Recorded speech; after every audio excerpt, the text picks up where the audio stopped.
ni y'a boli ko siɲɛ 450 ani kelen ye jamanadenw kuma da ye nin ye Burama Gindo ka fɔ la a ko a bɛrɛ taa i k'a dɔn min ye jamanakuntigi ka daden ye a mɛn o mɛn gwɛlɛyaba bɛ sɔrɔ ka y'a kɔfɛ sabula e de ye jamana marabaa ye i k'a dɔn wa jamanaden bɛɛ lajɛlen b'i ka kutumu kɔnɔ gwɛlɛya min n'a bɛ gouvernement ani sariyatigiw ni ɲɔgɔn cɛ a dadennen don munna de munna a tɛ kuma parce que b'a ko a ko dɔ b'a ka fara gɛlɛya in ka don o don wa dingɛba de b'a ka tigɛ ni ɲɔgɔn cɛ sabula ko in a bɛ ni ka kɛ n damata kɛlɛ ye n'o dun bɔra ko la kaba i k'a dɔn a kurunin bɛ gɛlɛya kosɛbɛ a ko jamana kiiritigɛlaw i k'a dɔn o murutilen don a bɛ kalo caman bɔ baarabila de bɛ sen na o bannen don dɔ farala gɛlɛya in kan sabula kɔsa in na premier ministre ye kumakan min fɔ a n'a ye sariyabolo min da ni ala ma jangɛ i k'a dɔn ko in a bɛ sɔn ka kɛ mankanba ye ala man kisira a ko sabula kiiritigɛlaw ko premier ministre ye i k'a dɔn a ka babali kuma a n'a ka a wa kumakan gɛlɛ o t'olu bɔ u jɔyɔrɔ la sabula olu ye sariya dɔnbaw ye olu ye sariya baarakɛlaw ye u baara ka min kɛ a bɛ sariya kɔnɔ a dafalen don parce que b'a ko n'a dajara min na jeliw n'o sɛbɛkɔrɔ barama a ko min ye wulikajɔ ye dingɛba tigɛlen b'u ni ɲɔgɔn cɛ kiiritigɛlaw bɛ fɛn min nɔfɛ u y'a ɲɛfɔ kuma in kun bɔra ka kɔrɔ u ni gouvernement ni ɲɔgɔn cɛ hali n'a sɔrɔ dɔ kɛra i k'a dɔn kiiritigɛlaw min ye gouvernement ko dɔ kɛra kiiritigɛlaw ko fɛn ma kɛ a ko nin bɛɛ lajɛlen ye kuma gɛlɛnba de ye min donna na kɔsa in na n'o ye Abasumɛlɛ Bube Mayiga ye Bube Mayiga ko ni wulikajɔ min boloda a ye sariyatigiba dɔ ɲininka o y'a jira k'a fɔ a bɛ se a bɛ se ka fɛn min kɛ o fɔlen don kiiritigɛlaw k'u sɛbɛ kɔrɔ tɛ i k'a dɔn u tɛna jɛn n'a ye bi u tɛ jɛn n'a ye sini sabula i k'a dɔn olu tɛ denmisɛn wɛrɛ ye olu bɛ wulikajɔ min na o y'u ko nin ko in yɛrɛ kɛra sababu ye gundo dɔ tun bɛ u ka da kɛnɛ kan sefa wari miliyari 3 ni miliyɔn 500 o min ɲɛmatunnen don ministère des finances la kiiritigɛlaw de kɛra sababu ye k'a da kɛnɛ kan ni bɛnbaliya dugu jɛra mɔgɔw ni ɲɔgɔn cɛ a dun ye jɛkɛ ka kɔrɔ a bɛnna ko la ka kɔrɔ a ko caman bɛ o laban bɛ da kɛnɛ kan siga tɛ ministre min n'a bɛ baara bolo kunna madame Jara Araki Tala ale kun y'a fɔ min ye Radio Mali ye ko min ye kiiritigɛlaw ye gouvernement kun ye wulikajɔ dɔ boloda u ka gɛrɛbu banbali na o tɛ dɔwɛrɛ ye min ye kiiritigɛla dɔw ye wele bila olu ma u ka n'u ka baara daminɛ jakoya sabula ayiwa n'u ma baara daminɛ min b'a kɔfɛ i k'a dɔn o ye ɲangata ye a bɛ se ka kɛ wari yɛrɛ i k'a dɔn o tɛ d'u ma bilen fo ka taa fɔ i gɛnna ka bɔ baara la wele kun bila la maa minnu bɛ gouvernement fɛ a ko gouvernement mɔgɔw ko olu ye ɲininkali kɛ sariyatigiw la sariyatigiw ko a bɛ se ka kɛ o kɛcogo la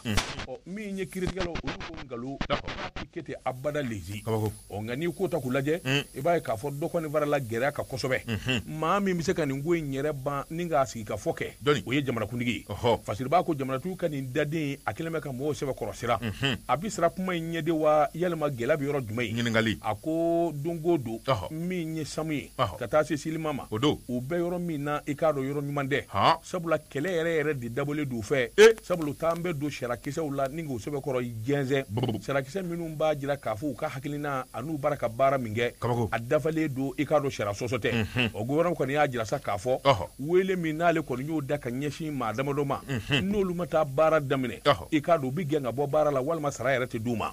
nin kun ye sɛbɛn ye an ye min bɔ le pays kɔnɔ faso Daba Tunkara ne bɛ tɛgɛ don min bɔ ni sɛbɛn ye an ko min ma le prétoire Ibrahima Gueye nin y'a ka sɛbɛn ye ni samaw bɛ ɲɔgɔn gɛlɛ kungo kɔnɔ a bɛ digi jirimisɛnw ni sogomisɛnw na Gueye ko fɛn min ye magistrat ni gouvernement ka kɛlɛ fɛn min ye ko in ye dɔ fara la gɛlɛya kan sabula kunun ko n'o bɛnna araba ma octobre kalo tile 10 kuma min ni da magara la tubabukan na u ko min ma réquisition ka magistrat jagoya u ka taa baara kɛ nin ko in kɔni y'u sɛbɛkɔrɔ tɔɔrɔ parce que b'a ko aw ka jɛkulu fila min bɛ n'o ye Samu ani Sulima ye olu kɔni ye wele de bila kiiritigɛla bɛɛ lajɛlen ma an ka jamana kɔnɔ u taara ɲɔgɔn ye cour d'appel soba kɔnɔ fasiri b'a ko kɔrɔfɔ bolila fɛn min ka dɔwɛrɛ tɛ premier ministre Sumelu Bube Mayiga a ye sɛbɛn min da n'o ye décret ye k'a ɲini magistraw fɛ minnu bɛ baara la jamana sariya hukumu kɔnɔna na o tuma ne b'aw jagoya f'u ka siri grève in na min bɛ se k'a to jamanadenw ka lafiya sabula tɔɲɔ kɛlen bɛ fan caman fɛ parce que b'a ko a ko ni premier ministre kun b'a dɔn a kun t'a kɛ sabula nin kuma min n'a fɔra kuma in kɔni gwana magistrat la n'o ye kiiritigɛlaw ye fo ka taa fɔ k'a to ten parce que b'a ko premier ministre ka laɲini u ye jaabi min d'o la i b'o dɔn de u k'u tɛ bi u sɛbɛkɔrɔ tɛ fo k'u k'a lamini illa hawla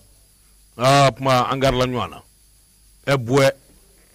fasiriba ko a ko n'i y'a ta k'a lajɛ fɛn min ye premier ministre ye a kun ye sɛbɛnni kɛ i n'a fɔ i y'a fɔ cogo min k'a laɲini fɛn min ye cour suprême président fɛ yala nin grève ba min n'a kɛlen filɛ kiiri tigilamaw fɛ yala sariya ko cogo da la a ye hakilina ye mun ye fasiriba ko nun tapili a ye hakilina di ale y'a jira k'a fɔ magistraw ka grève in sariya sɔsɔba de don sabula magistrat bi bila minɛn min kɔnɔ u y'o minɛn in sɛbɛkɔrɔ sɔsɔ n'o y'u ka statut ye fasiriba ko o yɔrɔnin bɛɛ lajɛlen Sumelu Bube Mayiga a ye sɛbɛnni kɛ ni k'a kɛ décret ye ministre min bɛ kiiri kunna o y'a tɛgɛ nɔ bila Sumelu Bube Mayiga yɛrɛ y'a tɛgɛ nɔ bila baara ko ministre madame Jara Arakitala ni maa saba de y'a tɛgɛ nɔ bila k'a kala télévision na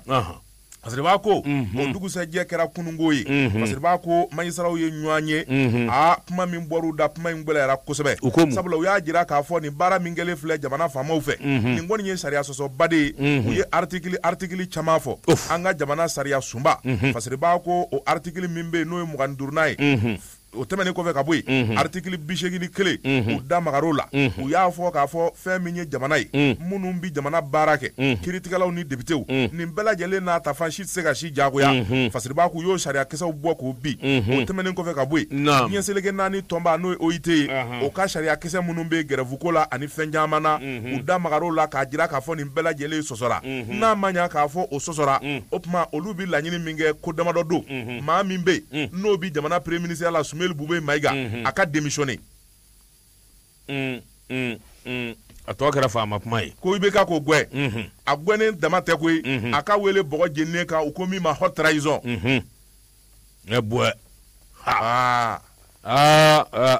o ti ATT ta ɲɔgɔn na ye de korokaraw bɛ ɲɔgɔn giyɔrɔ dɔn fasiriba ko a ko Sumelu Bube Mayiga ka bɔ a la ministre min bɛ kiiri kunna Cɛnan Kulubali u ko Cɛnan fɛnɛ a ka démissionner a ka gɛn ka bɔ gouvernement baara la a fɛnɛ ka wele bɔgɔ jeninen kan sabula a ye sariya sɔsɔ parce que b'a ko nɛgɛ si bɔ karatɔ da ministre min bɛ baarakɛlaw ka ko kunna madame Jara Arakitala ale min kɛra kuma jugu fɔ b'a ye télévision na dɛ a tɛ nin ɲɔgɔn na kuma wɛrɛ fɔ magistraw ko a fɛnɛ ka baara bila o tuma a fɛnɛ ka wele bɔgɔ jeninen kan parce que b'a ko n'u tabili o y'u baara kɛ ɲɔgɔn ye u y'a jira k'a fɔ ko nin kan ka gɛn ka bɔ magistraya yɛrɛ de la koyi ko min ma tubabukan na k'a récuser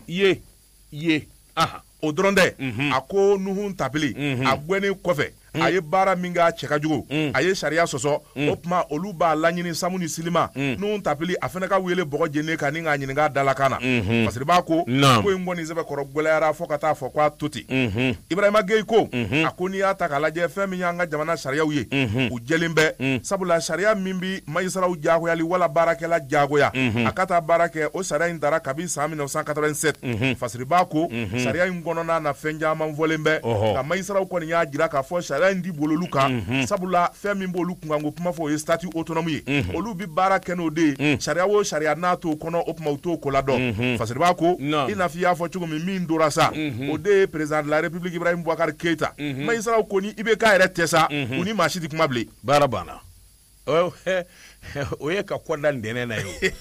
kuma t'o kɔfɛ ko maa si kana ciw ma tun ni IBK tɛ sigei kunnafoni filɛ nin ye an ye min zalo ka bɔ le prétoire kɔnɔ a ka bi bɔli la Yɔnsi Sedu digi da ye ntɛnɛn ye siga tɛ nin na nkalon don tracteur nabaliya don n bi bɔ ni sɛbɛn ye sɛbɛn min n'u k'a ma l'indépendant o don Yɔnsi Sedu hali bi n'a ka bi nin ko in i k'a dɔn a ɲɛ kan ka fɔ k'a ɲɛ dɔn mun fɛ ministre min n'a bi baara kunna Arakitala a ko i k'a dɔn foroba cakɛda tɛ min kɛra magistraw ye k'a daminɛ 2017 ka n'a bila bi la n'a kɛra maa wɛrɛ ye a bɛna taa ni dun ye magistraw ka kuma ta k'a lajɛ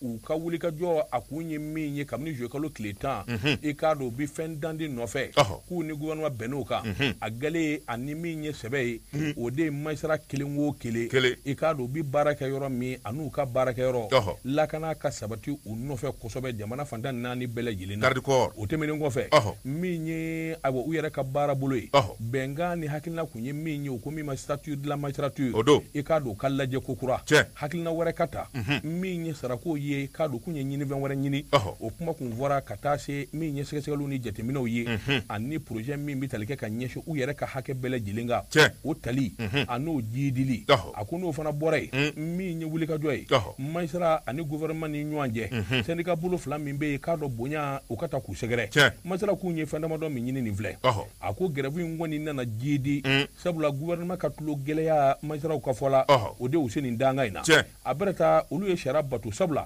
u ko min ma préavis o de ka kangari da ni nin ma kɛ an bɛ sɔn ka baara bila a k'u y'o kangari da kɛ i k'a dɔn dɛsɛ de y'a to u nana baara yɛrɛ bila pelengetewu a ko baara bila in ni bi cɛ i k'a dɔn min ye hakilinaw ye gɛlɛya caman dara a kan a ko waati kɛra min kɔni ye février kalo tile kɔnɔntɔn san 2017 bɛnkan dɔ kun kɛra sabula olu kun ye min ɲini dɔ ka fara u ka sara kan 100 o 100 50 ka fara a kan a ko nka gouvernement i k'a dɔn labanna de ye 100 o 100 ka dɔrɔmɛ 10 ni o fara a kan a k'u kuma bɛn o kan magistrat u ye hakilina minnu fɔ gouvernement ye ani gouvernement kun ye layidu min da sabula a donnama in ka ma sigi ka fɔ kɛr'u ni ɲɔgɔn cɛ i k'a dɔn a ma labato n'a ma ɲɛ k'a fɔ a ma labato o kuma min ye juillet kalo tɛmɛnen ye olu kɔni ka babali u y'a kɛ sɛbɛko ye sɛbɛko in kɔni kɛlen ka n'a bila bi la dɔ bɛ fara gɛlɛya kan don o don fasiriba ko a ko min ye ministre ye n'o ye arakitala ye arakitala ko a ko jɔnko a la maa bi fa jɛgo ani sogo la ka sɔrɔ i m'a kolo ɲimi ka sababu kɛ mun ye gouvernement ye wulikajɔ caman kɛ ninnu ye ka sababu kɛ ayiwa min ye sarako ye ka taa se warikow ma a ko n'i ye sɛbɛnfuraw yɛrɛ ta k'a lajɛ wari min dira magistraw ma a daminɛ ni bi tɛ min fara l'u sara kan a bɛ se CFA miliyari 2 ani miliyɔn 500 ma o de farala magistraw sara kan a ko walima kuma magistraw u bɛ mun de nɔfɛ u b'a fɛ k'olu sogo dun sa wa ɲininkali a ko min ye nin ko in ye wari kasabi an tɛna don da la nka min kɔni ye wulikajɔw ye n'o ye ɲɛmaaso ye a ko dɔ farala a bɛɛ kan min ye prime ye salaire de base ka taa se magistrat yɛrɛ décret minnu dara min bɛ se k'a to ayiwa kalo o kalo prime ni indemnitéw min fɔra ni bɛnkan kɛra min ye caman farala a kan a ko 10% min fɔra gouvernement y'o fara a kan sabula n'i ye saraninjɛ yɛrɛ ta u ko min ma indemnité de salaire min ye dalasi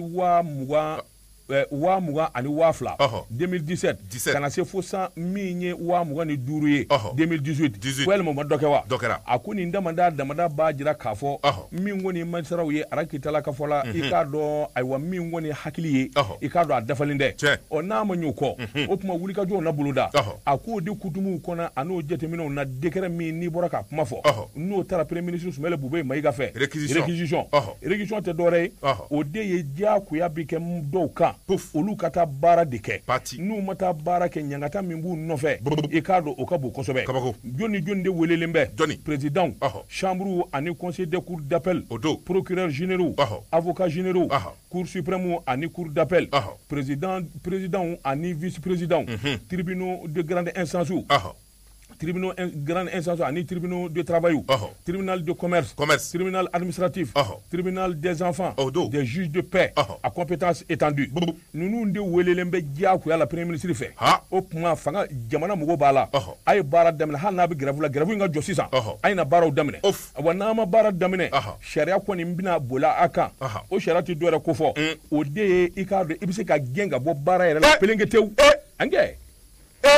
fanga tɛ kuma ma a ka kuma koyi i bi gɛn ka bɔ baara la walima i ka sara yɛrɛ ka tigɛ a ko nin damada min fɔlen bɛ nin de kɔni gɛn bɛ gɛlɛya ye a bɛna taa kogoni ngurunin o ka fisa maa ni sigi ɲɔgɔn cɛ kumakungurunin ye nin gɛlɛya in kɔni baamalen bɛ bi ni ala ka maa ɲuman ani maa hakili dumantigiw ma wuli a ko i k'a dɔn ko in gɛlɛyara nin kun ye sɛbɛn ye an ye min zalo ka bɔ l'indépendant kɔnɔ a ka bi bɔli la daba tun kɛra fɛn tɛ tɛgɛ min na ni k'i b'o tuma min a laban bi kari ne bɛ n tɛgɛ don ka bɔ ni sɛbɛn ye an ko min ma indépendant Mohamed Aidara nin y'a ka sɛbɛn Mohamed Aidara ko Sumaila Sise ŋwarafilaw ka ɲɛma ani IBK a n'a nɔkamaw ni ɲɔgɔn cɛ bɛɛ tile tɛ koyi sabula premier ministre Sumailu Bube Mayiga ale yɛrɛ ye kuma min fɔ kuma in ye ko bɛɛ lajɛlen dugu jɛ maa caman bɛ minnu sigilen don jamana kɔnɔ k'a fɔ halisa IBK a y'a bolo maana bɔli min kɛ a dɔgɔkɛ nɔfɛ Sumaila Sise ko bolo maana bɔ in bɛ taa wolofɛ dɔ la fasiriba ko IBK y'a bolo ladon koyi sabu président bolo bɔlen ti mɛn kɛnɛma Sumaila Sise Emma min manja kunamana bolo ka suru de président bolo mene kenema ngwara dafa islamé ubi jele jagaga aka do aka bolo do la bolo mbora me bolo masse badala bugude bolo ka suru aka bolo do nam jagara bolo ka suru ale ka suru kunna na bolo mata roja aywa no te nubi bolo jamnyambo gouvernement na jonga jaw bedi joni gouvernement na kumi Ismaïlu yera ka jaw Ismaïlu bubey ale chejanya ale kungi bolo mana bo Ismaïla ba mine bubey kon de chejanya président bolo do fasiri ba ko ako ni ata ka lajɛ Ismaïlu bubey maiga aye wuli ka jɔ ani tama dɔkɛ tama yi atara tɔɲɔnw de fe ngoyi sabu parti politique munun be nu farala ɲɔgɔn kan k'u bi IBK dɛmɛ EPM olu ka lajɛ dɔ kɛra IBK yɛrɛ a ka QG de campagne na Ismaïlu bubey maiga a taamana ka taa ye a taatɔ a ma premier ministre ya gloki dongoyi gloki min kuma kana o de parti politique min be n'o ye Asma ye o ɲɛma nana Asiriba ko a yɛrɛ nani sigi ala na parti politique ɲɛma tɔw cɛla nka waati min ni kɔrɔfɔ dira ma Ismaïlu bubey maiga a ye kuma damadɔ fɔ kuma damadɔ min kɔni ni parti ɲɛma t'o fɔ premier ministre de b'o fɔ Fasiriba ko kuma in kɔni ye ko bɛɛ lajɛlen dugu jɛ mun jigi b'a kan k'a fɔ i bɛ kana Soumaïla Cissé wele ou bien a nata fɛ u na sigi ka fɔ kɛ wala u na jɛ fanga ma u hakili ka latigɛ Soumaïla Cissé ko foyi tɛ olu bolo politique sira fɛ ani jamana marali sira fɛ ka kɛ Soumaïla Cissé ana nɔgɔmaw ye Fasiriba ko nin kuma in jɛlen bɛ a b'a yira k'a fɔ ani Soumaïla tɛ jɛ foyi ma a mɔgɔ an yɛrɛ mɔgɔ Fasiriba ko n'o donna ko la a sɛbɛkɔrɔ gɛlɛyara an bɛ don min na ko bi Fasiriba ko Soumaïla Cissé ale kɔni bɛ wuli ka jɔ ani kɛlɛ min na a dɔnnen bɛ sabula kalafili ka b'a kun forila Soumaïla Cissé kɔni ye jalaki camanba den de bi a nana kɛ gɛlɛya ye maa caman yɛrɛ bɛ yen walasa jamana ka basigi olu y'a laɲini mun de la IBK ni Soumaïla Cissé u tɛ sigi ka kuma wala premier ministre ani Soumaïla Cissé tɛ sigi ka kuma min bɛ se k'a to u ka jɛ ka jamana baara sabula nin bɛɛ lajɛlen ye jamana den de ye Fasiriba ko Soumaïla Cissé a ka nin laɲiniw Ismaïlu bubey a y'u jaabi sabula a y'a jira a ka kɔrɔfɔw kɔnɔ k'a fɔ kuma bɛɛ b'a la f'u ni Soumaïla Cissé ka sigi ka kuma wala u ka jɛ ka fanga baara Fasiriba ko a ko nin kɔrɔfɔ minnu n'olu bi fɔ Ismaïlu ko maa caman ye kuma caman fɔ a ye nka ale kɔni tigɛlen bɛ min kan o de ye k'a fɔ fɛn min ye baara ɲɔgɔnya kɔni ye o tɛ se ka tɛmɛ u ni Soumaïla Cissé ni ɲɔgɔn cɛ Fasiriba ko a ko fɛn min ye premier ministre ye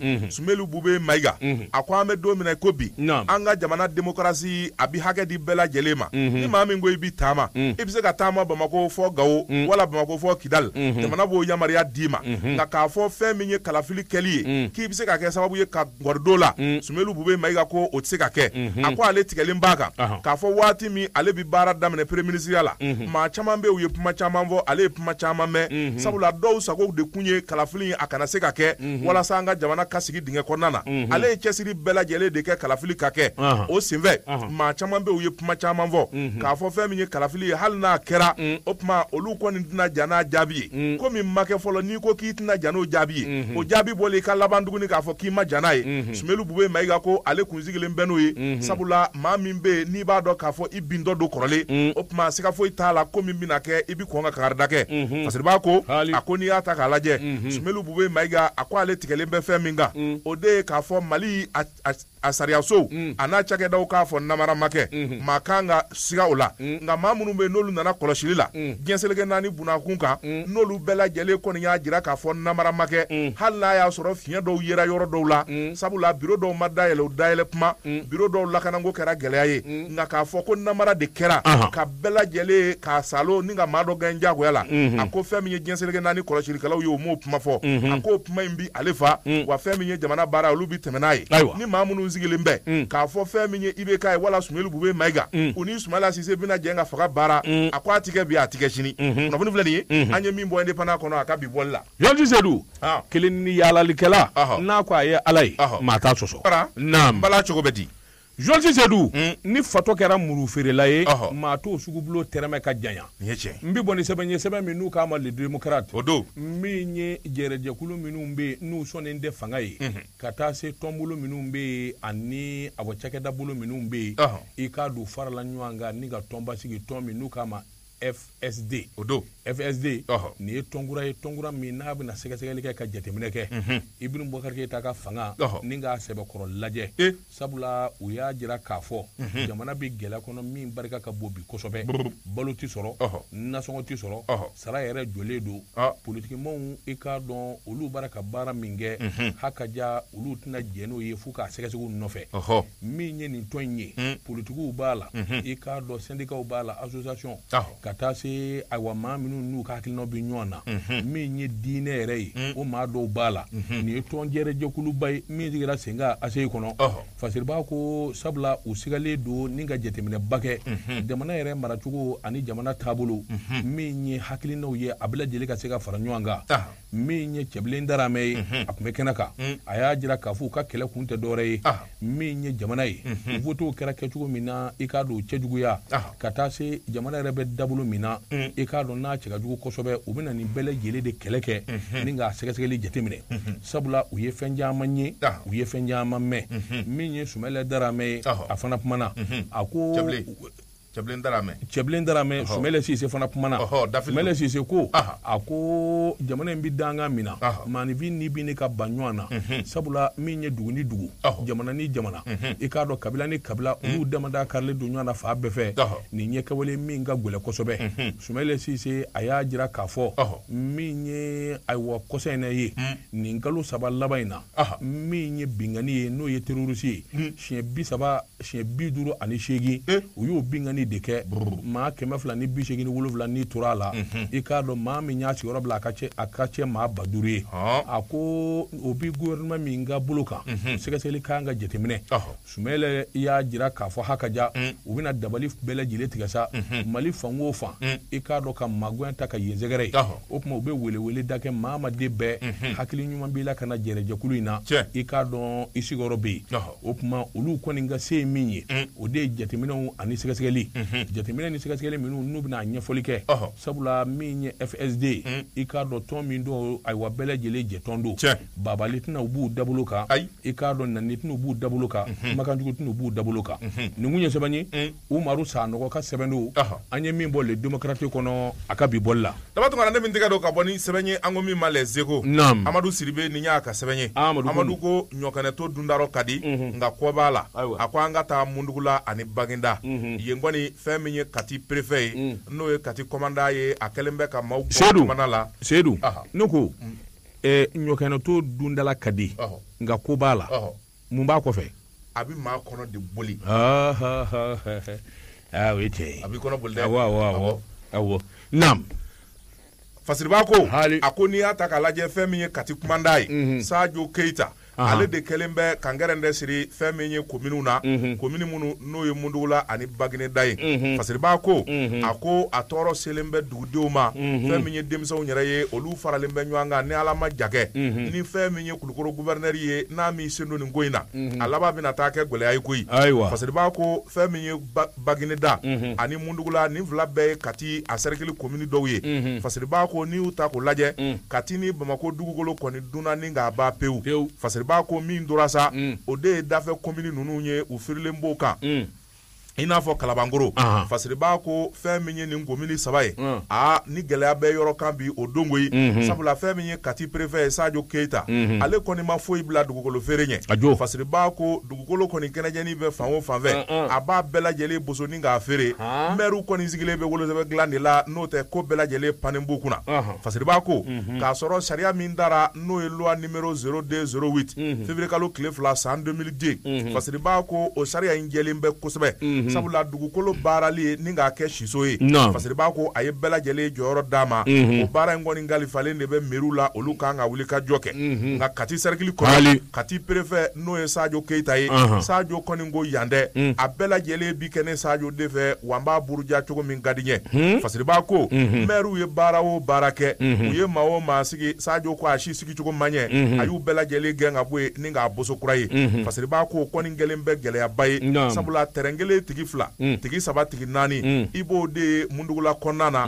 Bagineda ani Kalabangoro kɔnɔna na ala ni préfet ka dan na juguya a n'a ka walejugu Fasiriba ko a ko n'i y'a ta k'a lajɛ fɛn min ye wulikajɔ ye diɲɛ don o don o de bi kɛ i bi maaw ye girinkajɔ de la Fasiriba ko u bi ɲɔgɔn sɔrɔ gendarmerie la nka dɔwɛrɛ tɛ Fasiriba ko fɛn min ye baara a t'a ɲɛɲini koyi n'o tɛ cakɛda bɛɛ lajɛlen b'a bolo u ko min ma service technique jateminɛ ani baara bɛɛ lajɛlen bi tɛmɛ olu de fɛ n'a y'a sɔrɔ préfet n'o ye Sadio Keita ye Kati n'a y'a sɔrɔ a b'a kɛrɛfɛmaw lamɛn wala a b'a ka service technique lamɛn gɛlɛya caman bɛ dugukolo ko la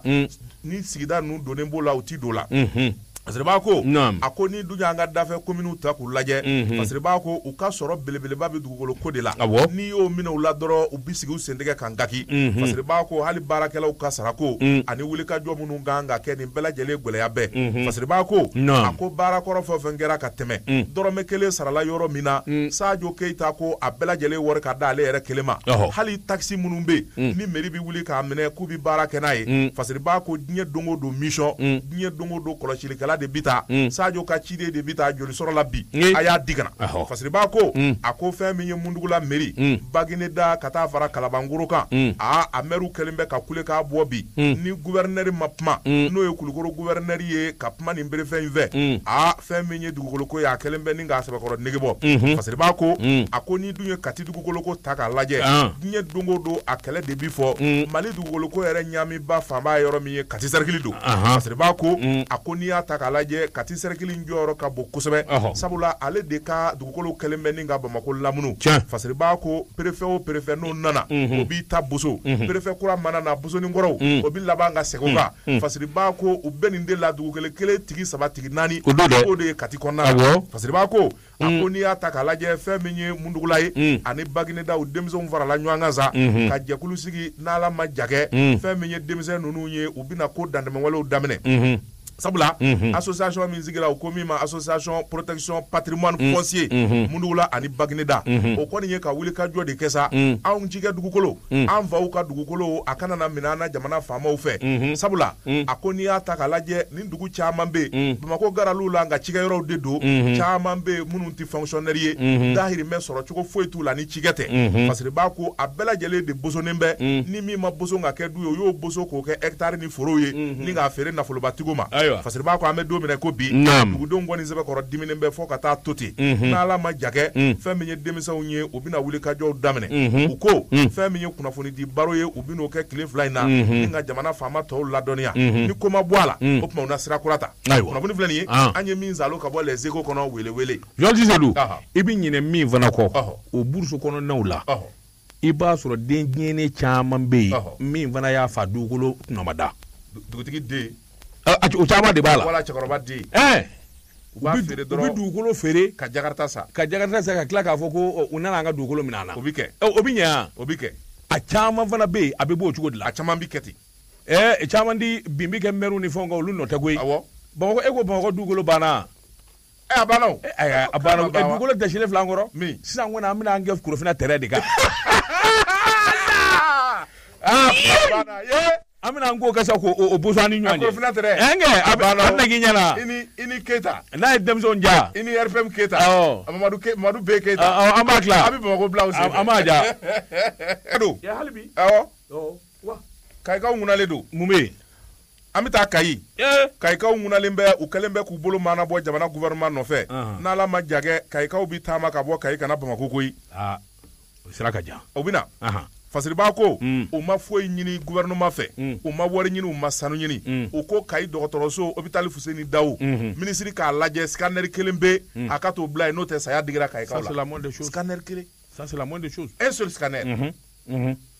Fasiriba ko a ko n'i y'a ta k'a lajɛ Kayi diɲɛ don o don fɛn min ye banabaatɔw ye u b'u da ka sa k'o sababuya kɛ bana bi sidɔn ni mansin min ye u k'o de ma scanner Fasiriba ko ni bana gɛlɛyara fɔ scanner de ka kɛ ka bana yɔrɔ ɲini ni k'a furakɛ teliya la Fasiriba ko Kayi kɔni n'i ka bana kɔni sera scanner ma fɛn min ye somaw ye u bɛ taa finijɛ de san koyi sabula fɔ sima kelen-kelen n'o tɛ saya da ser'i ma walima i ka donni kana Bamako Fasiriba ko i bɛ donni kana Bamako sira minnu fɛ sira tɛ sabula ka bɔ Kayi ka se Bamako n'Ala ma jake i ka banabaatɔ Ala b'a sago don a la sira fɛ sabula sira tiɲɛnen bɛɛ n'i y'a don ambulance kɔnɔ a tɛ se a se kuma hali n'a bɛ se ka sigi mobili kɔnɔ junjuni ani mobili sagoni fasiribaa ko fɛn min y'i ka banabaatɔ ye ani tɔ tɛ se Bamako Kayikaw nana lajɛ sa fɛn min ye wulikajɔ ye o de kan ka kɛ u y'a ɲini minisiri fɛ min bɛ kɛnɛya kunna ministre de la santé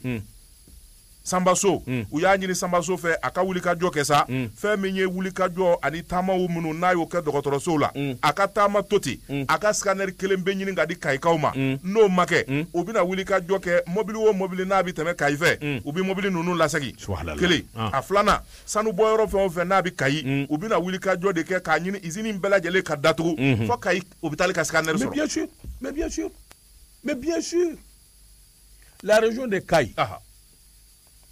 la région de Kayi première région administrative du Mali au bla Kayi ka denw bɛ kɛ sababu ye ka wari min walanga ta ka n'u ka jamana kɔnɔ Banque mondiale ni FMI t'a kɛ sa mais alors scanner Kayi a besoin d'une route Kayi a besoin d'un scanner mais non bon ni ko sisan ko ka ministre min sira dilan u k'o gɛn a fɔ ko cɛ ne kumalankolon fɔ ayi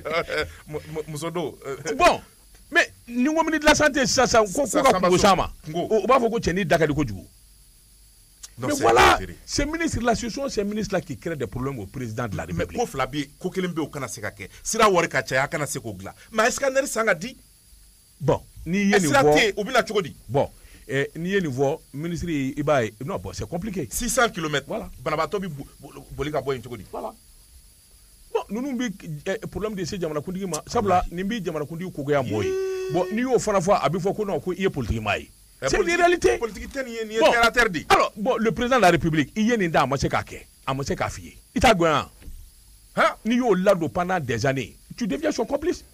mɔgɔw ɲɛ bɛ jɔn nin na finalement e de tɛ wa scanner yɛrɛ joli a bɛ tɛmɛ 1,2 kan wa journaliste Dou la solution elle est simple si le gouvernement n'a pas les moyens qu'il fasse un appel d'offres c'est tout maa dɔ ka scanner san ni miliyari kelen dɔ b'a san ka n'a bila a wari bɛ bɔ gouvernement b'a sara i ye dɔɔni bon n'u y'o fana kɛ sisan an ŋanamu u bɛ t'o ta k'o di maa dɔ o bɛ taa photocopie de san ka na sisan ka n'o sigi u b'u da don o fana kan kalo saba o bɛ voilà le problème Mali tiɲɛna koyi Mali ma tiɲɛ hali sini tile bɛ bɔ Mali kɔrɔ fɛ ka taa bi tile bɛ fɛ o ye tiɲɛ Mali anw de bɛ ɲini ka tiɲɛ Mali ma tiɲɛ dɛ an dun fura ye mun ye sa nin fura ye mun ye nin fura bɛ n bolo dɛ a fura de bɛ n bolo ni ye fura in f'i ye sa a fura ye mun ye k'u da k'u kan tigɛ subhanallah mais non a to yen voilà c'est à dire que maa ma ye wari dun walima maa ma dɛsɛra k'a kɛ n'a y'o da k'o kan tigɛ maa fa gende la kelen fila saba maa ma bɛ n'o kɔfɛ o bɛ tile voilà e maa fa la mɔden maa fa wali mɔden maa fa ka nɔgɔ e ma a y'o to yen an k'a ɲɛɲini an k'u kiri si IBK veut la paix dans ce pays là qu'il nous appelle on va être conseiller spécial an b'a fɔ a ye an bɛ kuma dɔw fɔ a ye ko nin na diya ye mais n'a taara o sira fɛ bɛɛ bɛ lafiya sa i ye cɛ min ka sɛbɛn kalan a ye n da i ka kuma bɛɛ la koyi Burama ye min ma kalan ta ɲɛtɔ ka kuma de tɛmɛna sogo musɔrɔ la donc diplôme ba in tɛ tiɲɛ yɛrɛ ye nkalon don n taara doctorat kɛ n kalanna faransi dɛ u ka CV janw kala nafa foyi t'a la c'est du n'importe quoi c'est des pipeaux mais regarde la réussite maa ma bɛ jamana in kɔnɔ k'a réussira il y a peut-être 40 à 50 ans i b'a sɔrɔ maa kalannen ba tɛ o ye tiɲɛ si tu veux je te donne plusieurs exemples cette société-là est sur place il y a plus de 50 ans. Société Mandala Kouma frère et fils. Il y a plus de 50 ans. Si ce n'est pas les enfants là, mais c'est des sociétés qui existent depuis plus de 60 ans. Mais c'est-à-dire que rien que ça, ils